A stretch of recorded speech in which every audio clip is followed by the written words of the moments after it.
All right, the secret ingredient. Everybody loves food. Who doesn't love, well, not just food, delicious food. It's important to everybody. It's important at family get-togethers. It's important in special occasions. Culturally, every culture has their own food. When people immigrate to this country, one of the first things that they do is look around for their food. You know, makes them feel comfortable, makes them feel at home. And then, you know, childhood memories, a lot of them are tied to food. You know, Thanksgiving, Christmas. Everybody loves delicious food.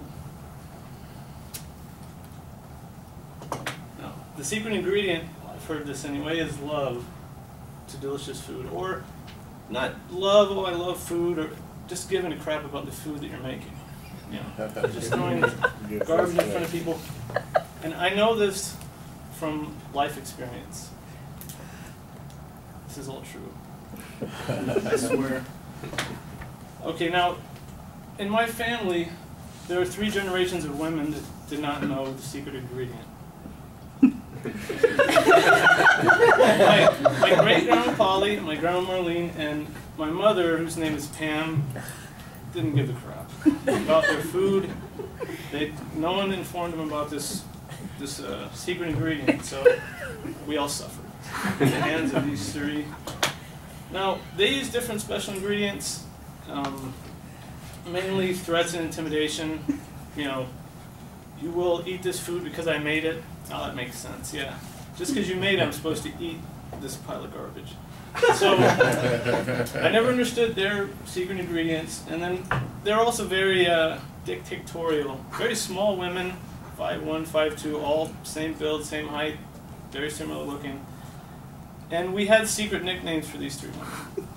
Great-grandma was Napoleon. Grandma was Napoleon Jr., and my mom is Little Napoleon.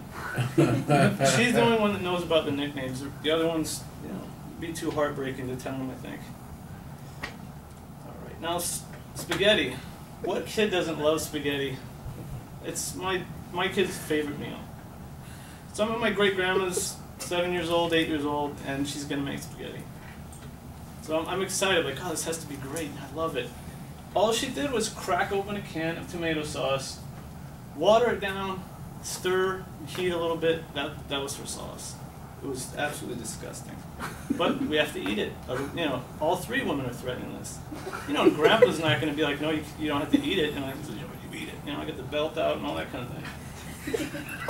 So then, that was the sauce. Then the spaghetti itself, you know, it says like 6 minutes in the box. No, they did not. No. 30 minutes, and then just ignore it. You know, do whatever you want for another 15. Let it sit in the hot water. Dump it out. Don't strain it either. Strain most of it, but it's okay if it's a little watery. You know, it's gummy. It's terrible anyways. Whatever. Just leave some water in there. Then put that disgusting sauce on it, and give it to your disappointed grandkids. Put the dog outside. Otherwise, they'll feed the dog. Get rid of the dog, and then the threats come. You know, I will ground you, I'll go get a switch off the tree, I'll throw this shoe at you, you know, whatever. You will eat that food. You will never leave this house ever again if you don't eat it. So, you try to eat it, but it ends up just being a power struggle for like 2 hours until someone gives up. And they rarely gave up. I remember sitting in the dark, you know, and never doing anything, until I could figure out a way to hide it. Pockets, I put food in pockets a lot. I would eventually get caught when they did the, you know, when they did the laundry, but it was a chance it was worth taking. Then there was a Thanksgiving. I love gravy. I think gravy fixes anything, which is important when you have people that can't cook. Put gravy on everything, everything's fine. Thanksgiving, I see the gravy being passed around. I'm really confused because it's clear. I've never seen clear gravy. It's usually brown or white. So I'm looking at my brother sitting next to me. I'm like, what is that? And people are pouring it on, and then they're praising it. Oh, this is delicious gravy. And I'm looking at my brother like, what? So they're just pouring water on their plate. And so my brother gets it. He puts it on, you know, puts it on the plate. I get some. And then another person. Oh, this is wonderful gravy, Grandma. And then my brother whispers to me, do you think anyone here's ever eaten gravy in their life? Like, no, I don't think so. I was very, you know, I felt betrayed by everyone that said it was good. Until I ate my watery mashed potatoes, watery biscuit, and stuffing covered in water. I felt really like I was let down by everyone at the table, except my brother, who felt the same way. My sister was the only one smart enough to just pass on the gravy. I believed the hype, and it was BS.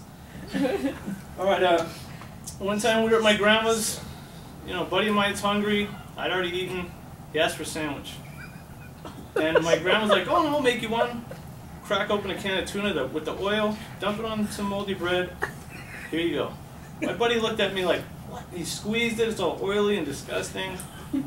He's like, would I do this? I'd go outside and hide it in the trash. So he was, he just kind of starved that day. All right, now, toast. So, we're having breakfast at my grandma's house, and out comes food, and the eggs are on point, perfect. I was like, there's no way she made these, and she didn't. My grandpa made the eggs. And then she brings toast out, and it looked like that piece of toast, and no butter. I was like, you don't have any butter? No butter.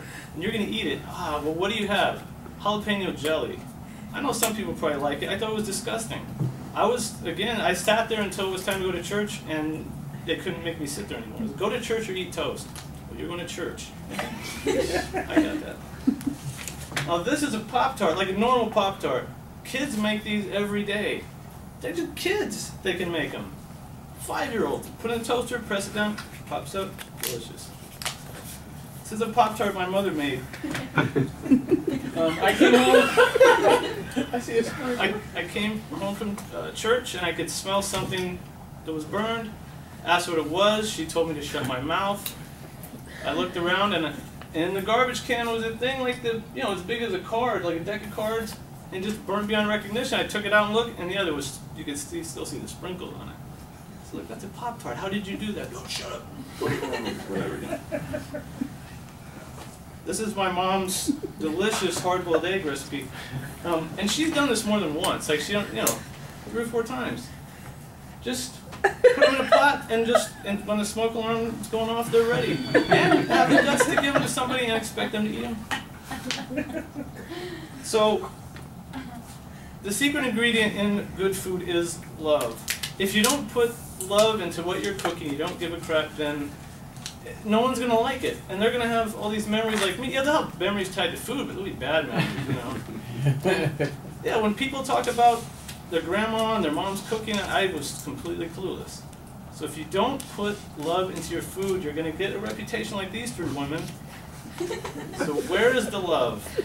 Put it in your food. Family will love you forever. Be happy. They'll never give a speech like this.